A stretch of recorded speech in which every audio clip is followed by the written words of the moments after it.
सुख शांति और आनंद जीवन में स्थायी चाहिए तो तुरंत करें यह काम। जीवन में कुछ भी स्थायी नहीं होता है। समय के साथ हर चीज बदलती रहती है, तो उसके साथ मनुष्य के विचार और कार्य भी।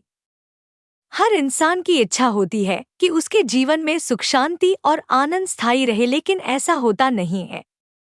अगर ये चीज स्थायी चाहिए तो जीवन में इस तरह के बदलाव करने पड़ेंगे, तभी आपको ये चीजें मिलेंगी। याद रहे, पुण्य और पाप कर्म दोनों ही बांधते हैं। एक लोहे की जंजीर है तो एक सोने की। लोहे की जंजीर से छुटकारा पाने का मन भी करता है, लेकिन अगर जंजीर सोने की हो तो छूटने का मन नहीं करेगा। पाप कर्म बंधन है तो पुण्य कर्म भी बंधन है। जब तुम सुख में होते हो तो इसमें एक इच्छा होती है, फिर मन करता है कि अब यह परिस्थिति बनी रहे, हमेशा सुख बना रहे। यह कामना जब मन में उत्पन्न होती है तो हम भूल जाते हैं कि परिस्थिति परिवर्तनशील होती है। कोई भी परिस्थिति कायम नहीं रहती। कभी राजा, कभी रंक, कभी बहुत कुछ, कभी कुछ भी नहीं। क्या समुद्र में रहकर कोई जहाज एकदम शांत रह सकता है? जब समुद्र के पानी में ही लहरें उठ रही हों, तो भला जहाज कैसे शांत रह सकता है? समय बदलता रहता है। बदलाव समय का स्वरूप है। 21 साल पहले हमारा जो शरीर था वह आज नहीं है। गंगा के घाट पर बैठकर गंगा जी को देखते हो तो तुम्हें लगता है कि गंगा वही है। ऐसा नहीं है। गंगा वही नहीं है, बल्कि घाट वही है। देखते देखते गंगा में बहुत जल बह गया। समय का चक्र चलता ही रहता है। हमारी दृष्टि में वर्तमान, भूत, भविष्यकाल ऐसे भेद हो सकते हैं। समय अपने आप में न भूत है, न वर्तमान है, न भविष्य है। सब कुछ समय के भीतर हो रहा है और समय में सब बदल रहा है। लेकिन समय नहीं बदलता, वह अव्यय, अखंड है।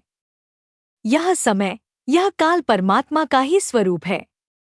गीता में कहा गया है कि परमात्मा सबके भीतर है, सबके बाहर भी है।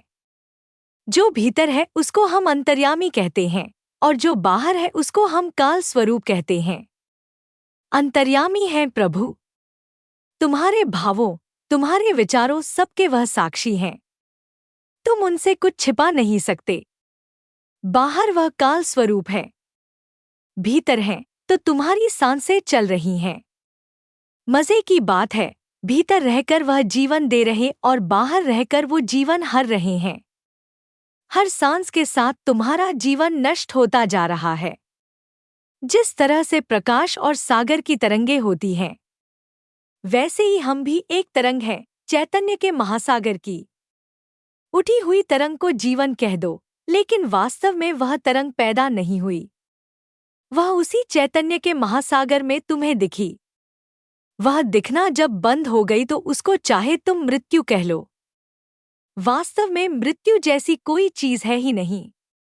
गीता में भगवान श्री कृष्ण समझाते हैं, आत्मा किसी काल में भी न तो जन्म लेती है, न मरती है और न उत्पन्न होकर फिर होने वाली ही है।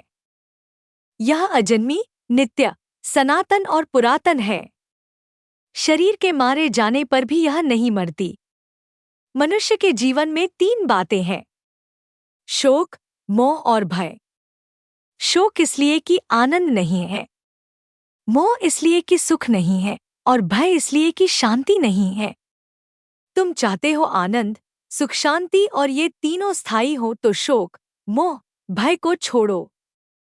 ईश्वर हम सभी के हृदय में है, पर हमारा अहंकार उन्हें प्रकट नहीं होने देता। अहंकार को त्यागना है, क्योंकि मन की ऐसी स्थिति में मनुष्य सोचने लगता है कि सब मेरा है।